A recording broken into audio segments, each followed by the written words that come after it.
tiri kutaura natetani? Ndinonzi Maufa Masore. Mai?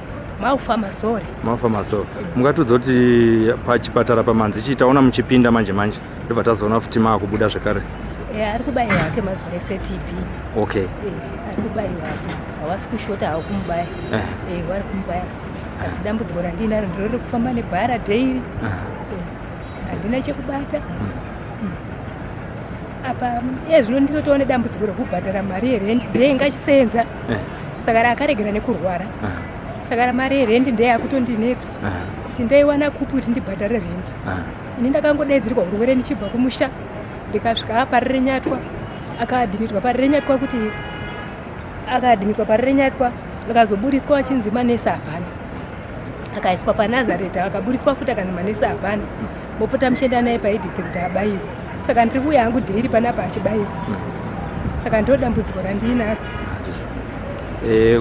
Zvakatanga rini? Zvino ane mwedzi. Wanga wachishanda kupi? Inga achishanda muyadhi payadhi. Kupe inga achishanda. Saka rawarungu wacho hapana kana chavari kumbomubatsirawo nacho. Kana kuya kuzomuona havasi. Kune vangade kuti vakubatsira asi runzwa zvakanaka anonzani? Anonzi Precious Muroiwa. Precious Muroiwa. Pane vangade kubatsira.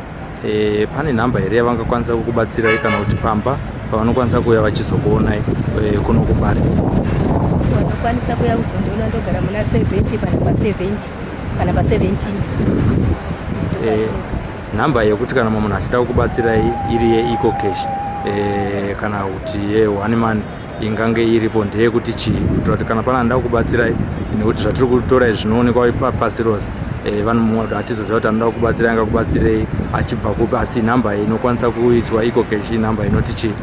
077 613 8489. Murwere ane mhuriwo here? Ane vana vatatu. Ane vana vatatu. Murume ane vana vari vese? Akafa neTB. Vana vari kupi? Vari kumusha. Vari kumusha kupi? Kwamurewa. Kwamurewa. Vanhu vari kupinda kuchikoro?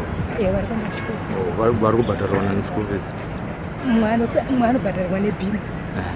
Mumwe ari kusekondari. Saka randenga achisheveshera kuti awane kukwanisa kumuendesa kuchikoro. Saka rapari zvino asi kumboziva kuti ndichaita sei zvaarwara. Alright. Tinoimba kune vari kuona zvinezvi vachakubatsirai kuburikidza nenhamba dzamatipa nevanoda kukushanyirai vanogona kukushanyirai vachikunzirai zvekuti mubatsirikane. Mwari akuitirei zvakanaka. Tinotenda.